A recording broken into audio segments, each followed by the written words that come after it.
Viens noteikti ir drusku varbūt pretrunā pret to, ko teicu par dropshippingu, bet ir vajadzīga laba marža. Tev vajag pietiekami lielu rezervi un nopelnīt. Es pats šim gāju cauri 1. un 2. gadā Fastbrands kontekstā, kur mēs sorsējām dažādus produktus un tirgojām viņus par 20 eiro, un tā, ka mums paliek 1 eiro vai 2. Un atnāk viens return refund pieprasījums, un mēs pazaudējam naudu uz mēnesi, jo tā kā pērk tikai 30 gabalus mēnesī. Nu, tā kā ir jāierēķina tomēr, ka tā marža ir vajadzīga. Tādā ziņā dropshipping dara pareizi, bet viņi vienkārši spēja eksistēt uz Facebook, kamēr, ja tu sāc biznesu tagad, tu vari arī veidot un attīstīt hobiju veida biznesu, varbūt bez Facebook reklāmām.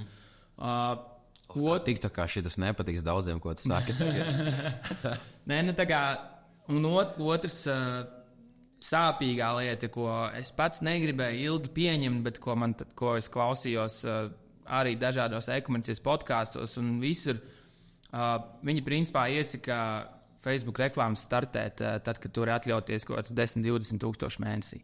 Pazaudēt, ja? Ieguldīt reklāmas budžetā. Nu, sanāk pazaudēt, ja neko nepārdod. Principā tā var būt. Facebook beigās atrod kaut kādā brīdī pircējs, bet var būt tā, ka tie ielies 20,000 un tu dabū 5 atpakaļ. Jā. Totally normāli, jo tu nezini īsti, kā rēģēs, bet tā loģika ir tāda, ka Facebook algoritmam vajag 50 pirkumus nedēļā, lai viņš uztrenētos. Lai viņam būtu pietiekami daudz datu. Atkal tīrā statistika, ja te ir viens pircējs un tu paskaties viņa demogrāfijas datus, tu tā kā nevari pieņemt, ka visi vīrieši tur 40 gadi patīk basketbols. Nav pietiekami liels puls, jā. Tev vajag, un tam algoritmam arī vajag vairāk info, un tad viņš sāk redzēt tos paternus, un tas AI algoritms reklāmās vienkārši spēja piekalibrēt viņu, un tad tā performance patiesībā uzlabojas pēc tam. Un tad viņi atkal kaut ko sasniedz pīķi, un sāk atkal samazināties, jo tu vienkārši jau esi ļoti liels, bet jā, un cilvēki domā, ka viņi sāks reklamēties Facebookā ar $50 nedēļā. Tur nekas tev nesanāks. Tu dabūsi 3 pirkumus varbūt, ja tev paveiksies, ja algoritms ar pirmo trāpīs kaut ko. Jā. Bet, ir lētāks metodas. Ir lētāks metodas. Un pirmais bija maržas, otrais ir mēģināt to Facebook tomēr neaiztikt. Protams, ir azarts, un mēs visi dzirdam tos veiksmes stāstus. Un es pats redzu, kā Facebook strādā citiem brandiem un visu, un tas patiesībā var strādāt ļoti labā līmenī, bet tas ir tāds vajag azartisks, vilinošs, es tur ielikšu reklāmu un viss autopilotā notiks. Tas daļai arī tāpēc, ka tie kursi stāsta tev nekas. Jā. Bet īstenībā tur diezgan grūti to izdarīt, jo tev vajag kvalitatīvas reklāmas izdomāt, kāpēc tas cilvēks tiešām to produktu pirkt un uzspiest uz tiem sāvi punktiem visu. Un tāpēc izmēģināt var, bet es neliktu to kā galveno stratēģijas punktu, ja tu tikko sāc. Pēc tam tas ir nopietns un svarīgs aspekts, tāds building block, ko tev biznesā vajag aktivizēt, ja ne, tu neizaugs liels. Jā. Otrā lieta? Otrā lieta bija Facebook, pirmā par profit margin, par maržu. Trešā lieta izsūti savu produktu radiem, draugiem un influenceriem un instagrameriem un visiem pārējiem. 3Fs, Friends, Fools and Family. Un vienkārši tā metode, kas šobrīd tas saucās influencer seedings, tas, ko tu dari, vienkārši tu uzrunā mazos influencerus vai pat lielos. Mēs esam testējuši, ir arī lieli influenceri, kas šim piekrīt. Tu saki, hei, mēs tev nosūtīsim bezmaksas produktu, un vienkārši atsūti lūdzu feedback, kā tev patīk produkts. Kas notiek? Kas ir influenceru galvenā sāpe? Tā kā tev liekas, kas viņiem sagādā? Viņi pamostas no rīta, ja viņi ir full-time piem influenceri. Kas viņiem ir galvenais? Ko reklamēt? Nav satura, ko stāstīt saviem draugiem. Un, hei, tu viņiem aizsūti bezmaksas produktu, tu viņiem neprasi likt, jo tad viņi tev prasīs naudu. Tur, atsūti man lūdzu feedback.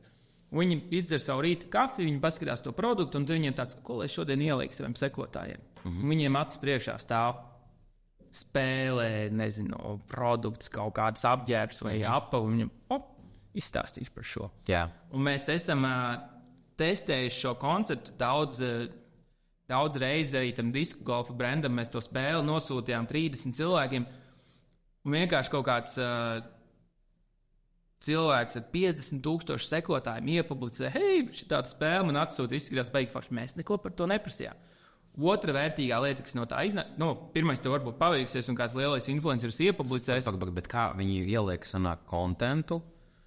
Viņiem neviens par to nesamaksā. Kāds viņiem benefits no tā ir? Tāpēc, ka viņi atrisina sev vienu problēmu, kādu saturu šodien parādīt saviem sekotājiem. Crazy. Ja tu domā, tā kā, piemēram, kaut vai podkāsta konceptā, tev vajadzētu ielikt šodien tur Instagramā rīlu.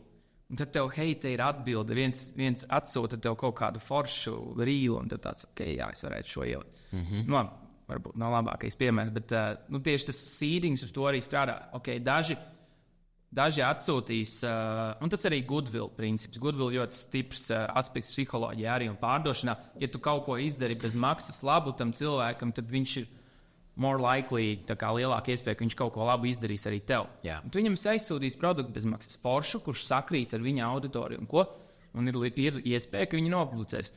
Tā statistiski skatoties kaut kādi. Mēs uzrunājām, nezinu, 100 influencerus, kaut kādi 50 piekrīt, no tiem 50 kaut kādi 10, 20 izdomā, ka viņi prasīs par to naudu. Un tad tie 30, kas paliek, viņi saka, jā, foršs produkts atsūta lūdzu, un tu aizsūti to produktu, un no tiem 30, 10, 20 iepublicēs to saturu savā storijā, kā gan tu par to nemaksā. Un, protams, viņiem varbūt nav tik daudz sekotāju, jo tie nav lieli influenceri vai kas, bet visvērtīgākais, ko tu šādā veidā dabū, ir saturs, ko tu vari ielikt savā veiklā un savā Instagramā un izmantot arī tās pašās Facebook reklāmās pēc tam. Yeah. Un tu saņem feedback par produktu. Viņi saka, riktīgi labs produkts, un tu uzreiz, tu piemēram paprasi, vai šo var publicēt mājaslapā kā atsauksmi. Tavu bildīt. Kāpēc ne? Un tu dabū saturu, un, piemēram, ja produktam tas izklausās pēc collaboration, jā, sanāk. Okay. Un tu, piemēram, viņi tev atsūta feedback, hei, riktīgi foršs produkts, bet īstenībā tur tās, nezinu, botām tās auklas tur kaut kādas ļoti grūti sasiet, kaut kā slīd vai ko. Un tas tev arī iedod vērtīgu info, kā tu varētu uzlabot produktu.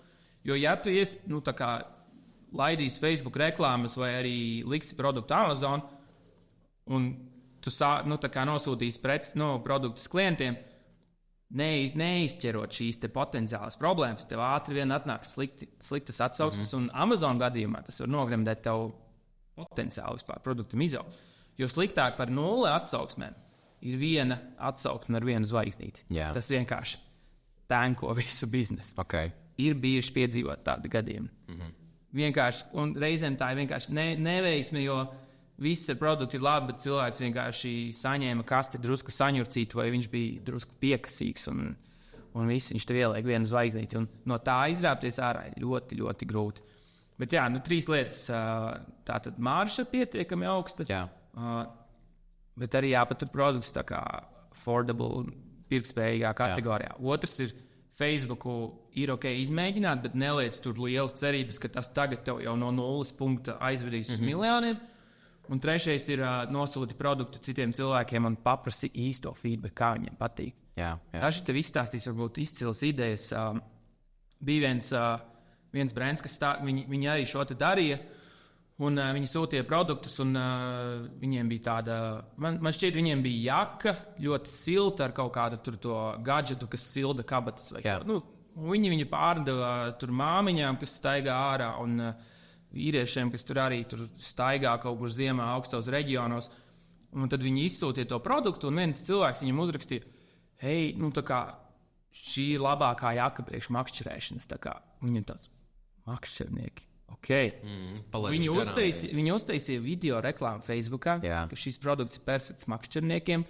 Uztaisīja landing lapu, ka tur izceļ tieši features, kas ir svarīgas makšķerniekiem. Tur siltas rokas, tur var salikt 100 kabatas, bet tu vari salikt visus savus lietas un vēl visu pārējo. Un aizgāja, un bizness vienkārši 3-kāršojās. Okay. Tāpēc, ka viņi paši nebūtu nekad to aizdomājušies. Līdz ar to šis punkts, ka tu sūti savu produktu bez maksas cilvēkiem, lai saņemtu godīgu feedback, ir ļoti vērtīgs, jo tu vari atrast īsto pielietojumu produktam.